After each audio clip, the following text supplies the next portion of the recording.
Jamaah sekalian ibu yang dirahmati Allah Subhanahu wa taala, kita bertemu kembali di malam Selasa yang mana kita biasa membaca hadis-hadis Rasulullah sallallahu alaihi wasallam. Dan insyaallah kita sebentar lagi akan menghatamkan hadis-hadis ini dan kita masuk hadis ke 72. Berarti ada 8 hadis lagi. An Abi Hurairah radhiyallahu anhu qala qala Rasulullah sallallahu alaihi wasallam la an aqula subhanallah walhamdulillah wa la ilaha illallah wallahu akbar ahabbu ilayya mimma tala'at alaihi syamsu.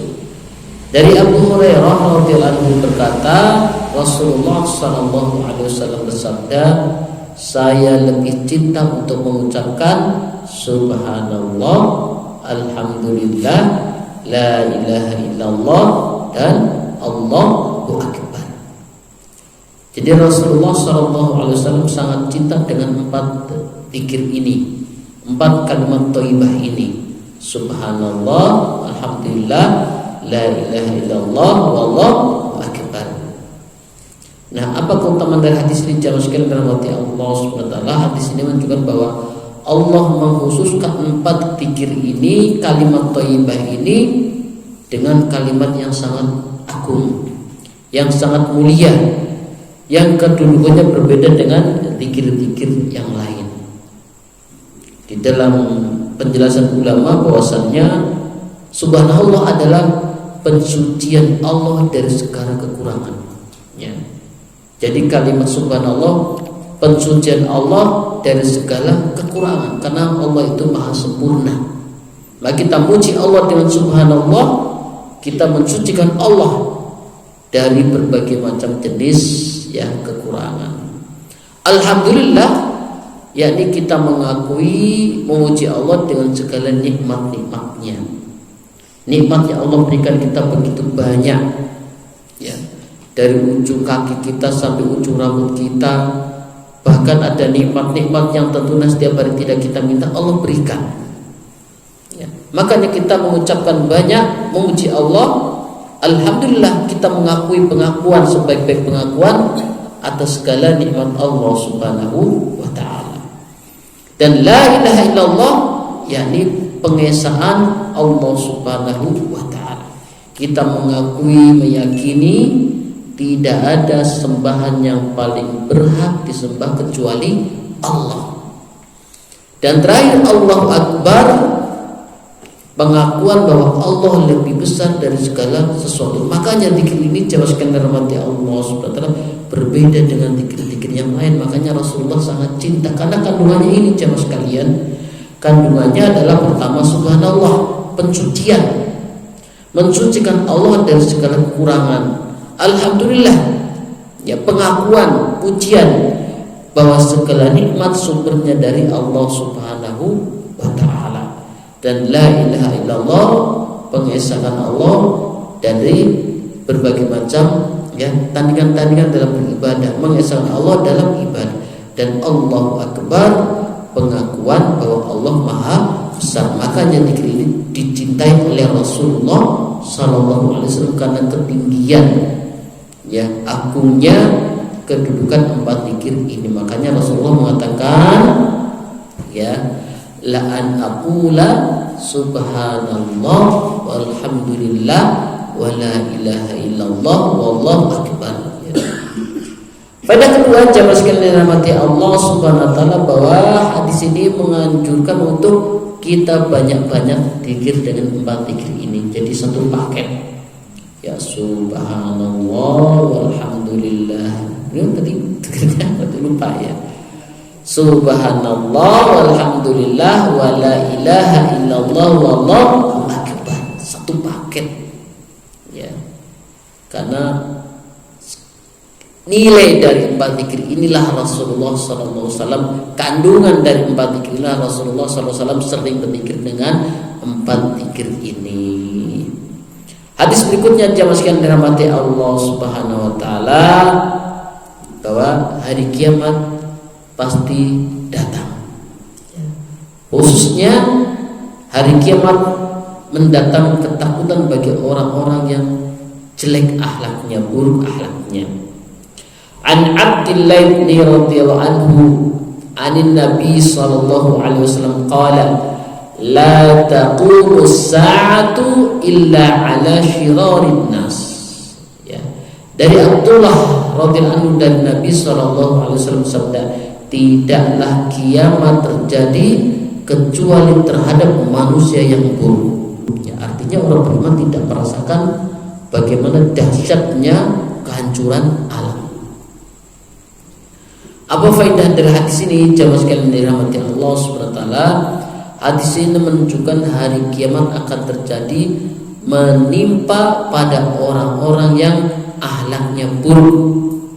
Ya, mereka yang tidak beriman kepada Allah. Jadi orang beriman tidak melihat langsung bagaimana yang namanya alam mengalami kehancuran. Kemudian orang beriman yang berserah diri kepada Allah tidak akan mengalami hari kiamat. Kemudian faedah ketiga, jemaah sekalian dirahmati Allah Subhanahu wa taala, golongan yang beriman dan ditolong selalu menegakkan kebenaran dan tetap akan berada di muka bumi sampai dia tiupan angin yang baik yang mencabut nyawa orang beriman. Ya. Jadi orang beriman akan ditolong oleh Allah dan nanti akan datang tiupan angin yang baik yang mencabut nyawa mereka tanpa syakaratul maut. Ya. Tidak dibiarkan melihat bumi ini hancur. Ya. Jadi alhamdulillah jemaah sekalian, itulah kasih sayang Allah Subhanahu wa taala terhadap orang-orang beriman, tidak dibiarkan melihat bumi hancur karena menakutkan. Ya, makanya ada diceritakan ketika bumi hancur itu seperti laron. Ya, terbang sana kemari tanpa arah, sampai-sampai ada wanita hamil menggugurkan kandungannya saking paniknya agar bisa lari. Atau juga dikisahkan, dijelaskan sampai ada orang yang sedang menyusui anaknya dilempar, ya, dibiarkan. Kemudian hadis berikutnya, jamaah sekalian dirahmati Allah Subhanahu wa taala, bisa hatam gak ya? Semoga bisa hatam ya. Berarti 6 hadis lagi. Semoga ini hatam. Ya. An Abdillah bin Umar radhiyallahu anhu anna Rasulullah sallallahu alaihi wasallam qala al-muslimu akhul muslim la yadlimuhu wa la yuslimuhu wa man kana fi hajati akhihi kana Allahu fi hajatihi. Dari Abdullah bin Umar radhiyallahu anhu bahwa Rasulullah sallallahu alaihi wasallam bersabda, seorang muslim adalah saudara bagi muslim yang lain. Jangan mendoliminya, jangan menyerahkannya pada musuh. Selama ia dalam memenuhi kebutuhan saudaranya, maka Allah akan memenuhi kebutuhannya. Maka fi hajati akhihi kana Allah fi hajati. Ya. Dari jamaah sekalian dirahmati Allah Subhanahu wa taala, seorang muslim satu sama lainnya saling bersaudara, sesama muslim, sesama anak cucu Adam. Maka tidak boleh saling mendolimi, saling menjatuhkan harga dirinya, ya, tidak boleh. Apa faedah dari hadis ini? Bahwa hadis ini menunjukkan perbuatan zalim seorang muslim kepada muslim lainnya hukumnya haram. Makanya di antara bentuk siksa kubur salah satu sebabnya adalah namimah, adu domba. Dan zaman sekarang adu dombanya canggih, lewat media sosial. Adu dombanya lewat WA, grup WA, lewat Facebook, lewat TikTok, lewat Instagram, sehingga apa? Terjadi pertumpahan darah hanya lewat media sosial. Ya. Maka nanti dikubur, disiksa di dalam kuburannya. Ya. Kemudian juga ada yang namanya ghibah, yaitu zalim, kezaliman. Makanya muslim itu haram darah, harta dan kehormatannya. kedua, bahwa hadis ini menganjurkan untuk memenuhi kebutuhan manusia sesuai kemampuan. Ya, kalau di Tlogo sudah biasa setiap bulan Ramadan ya saling membantu, ya dikoordinasi oleh P2A, subsidi silang untuk tu'afa dan sebagainya. Termasuk juga katanya di sini ada program untuk membantu sesama, itu masya Allah. Ya, karena memang demikian seharusnya sesama Muslim saling ya membantu yang lemah.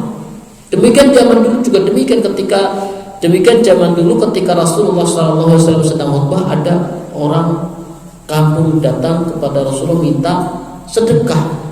Kemudian Rasulullah SAW mengumumkan, saudaraku sedang butuh. Ada orang bawa korma satu,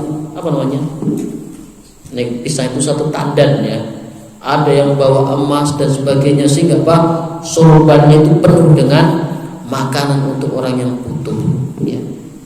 Jadi sang Muslim itu saling mendukung. Ya. Saudara kita di Palestina, kita bantu semampu kita. Ya. Kalau di Al-Firdaus ada bidang yang khusus menangani itu, ya, mengcover anak-anak sekolah, anak yatim, ya, dan sebagainya. Jadi demikian. Karena sama Muslim saling menolong. Innamal mu'minuna ikhwatun. Sesungguhnya orang beriman itu bersaudara. Faedah ketiga, jamaah sekalian dalam hati Allah Subhanahu wa taala, hadis ini menjelaskan bahwa Allah mencintai perbuatan yang menyenangkan hati kaum muslimin, ya, dan mengharamkan yang menjadikan kaum muslim lainnya merasa sedih, merasa takut. Makanya tidak boleh menakut-nakuti sesama kaum muslimin. Ya.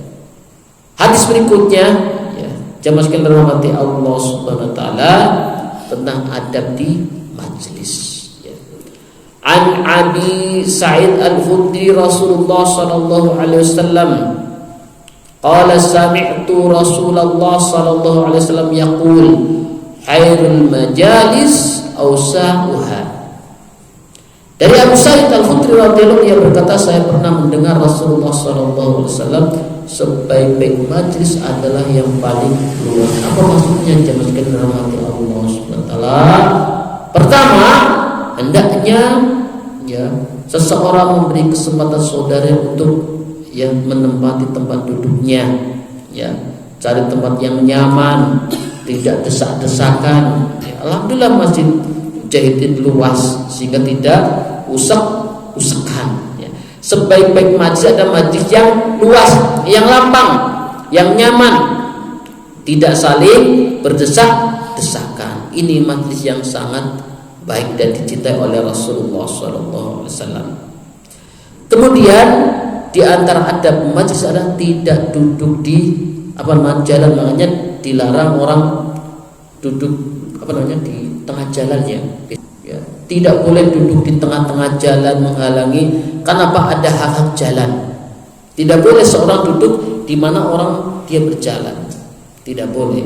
Termasuk juga yang dilarang kencing di pohon, karena bisa jadi ada orang berteduh di situ. Ya, tidak boleh duduk di jalan sehingga orang yang lewat merasa terganggu. Jika terpaksa, kata Rasulullah, duduk di pinggir dan dijaga pandangannya. Ya, makanya adab di majlis adalah nyari duduk yang tidak dijadikan sebagai jalan orang lewat.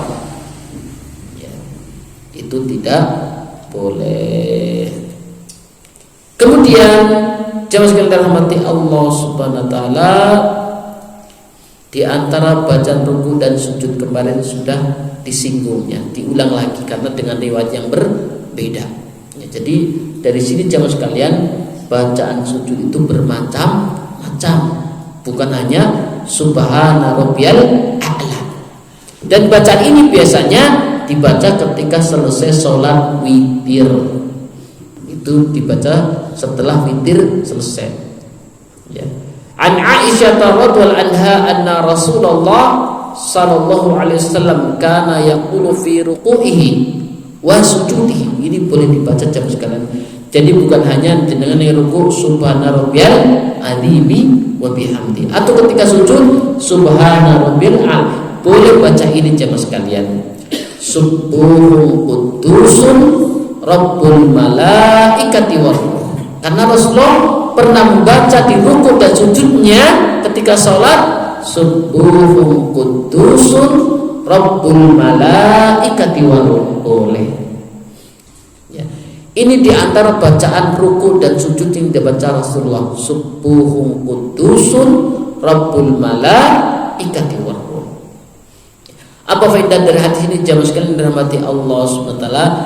Hendaklah seorang muslim ketika sujud dan ruku sesekali atau sewaktu atau boleh sering, bacaannya Subuhun qudusun Rabbul malaikati war ruh. Jadi tidak hanya Subhana rabbil a'la wa bihamdi atau Subhana rabbil azimi wa bihamdi. Jadi di sini kita bisa membacanya selang-seling.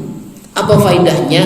Kata ulama, agar bacaan sholat tidak dianggap sebagai adat, ya, sehingga dibuat bervariasi. Boleh dibaca panjenengan jamaah sekalian rahmati Allah SWT, dimulai nanti pas tahajud misalnya, atau dimulai pas sholat subuh, dibaca Subhan Subuh Kudus Rabbul malaikati war ruh. Insya Allah sudah hafal semua. Faedah kedua, bahwa makna Subuhun Kudus ini adalah pensucian terhadap Allah SWT dari segala hal yang tidak layak bagi Allah. Ya, jadi kita mensucikan Allah Subhanahu wa Ta'ala. Faedah ketiga jamaah sekalian dirahmati Allah SWT, ya, bacaan ini ya hendaknya yang lebih baik dibaca kadang-kadang. Ya, kalau rutin kan kita bacanya Subhana rabbil azimi ketika ruku, Subhana rabbil a'la ketika sujud.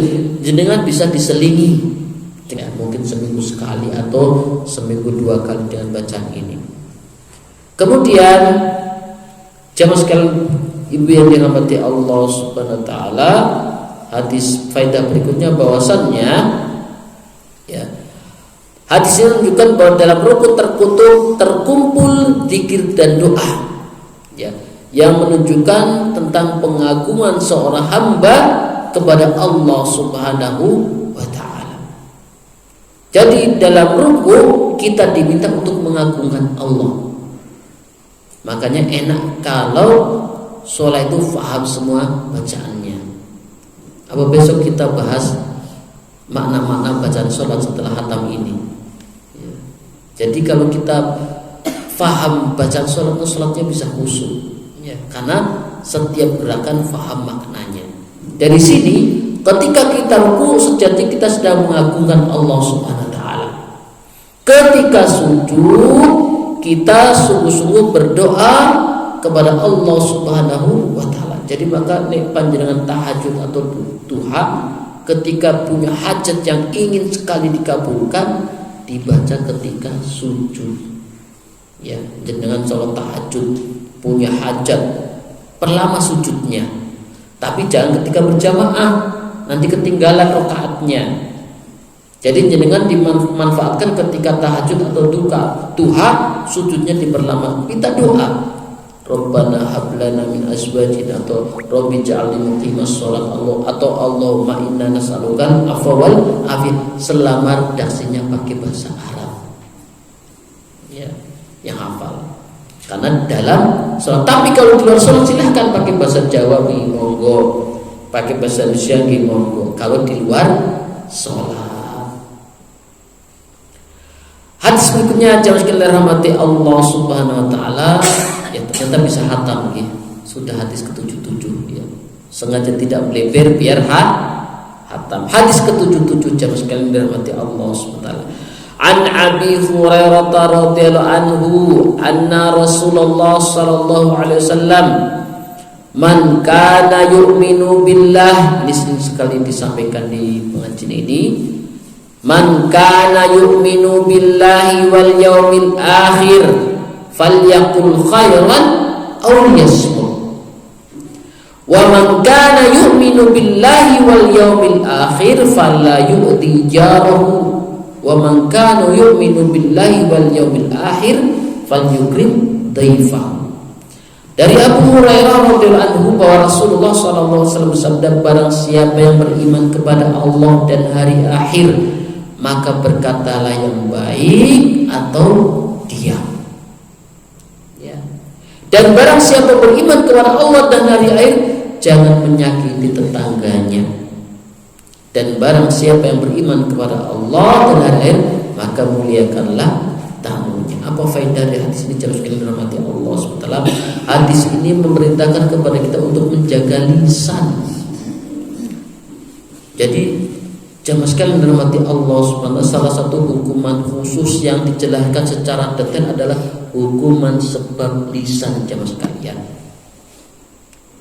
Yang lain tidak, ya, dosa kaki, dosa mata, ya tidak.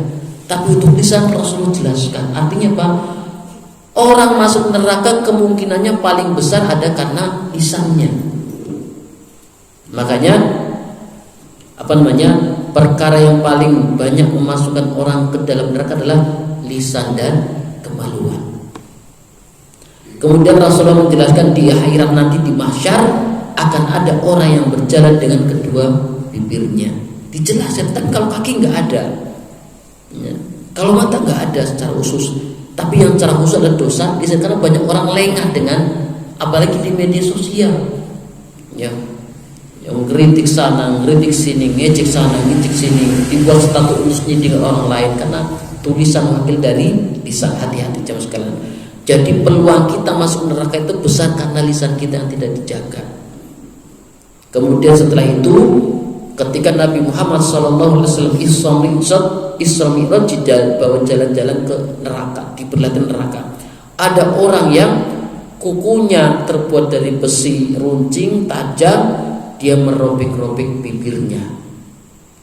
Ketika sudah habis bibirnya, Allah kembalikan lagi terus. Ya, Masya Allah. Kemudian juga ada orang yang ketika disiksa di neraka, kaki tangannya diikat. Kemudian apa? Yang pertama kali disentuhkan ke dalam neraka adalah kedua bibirnya. Masya Allah.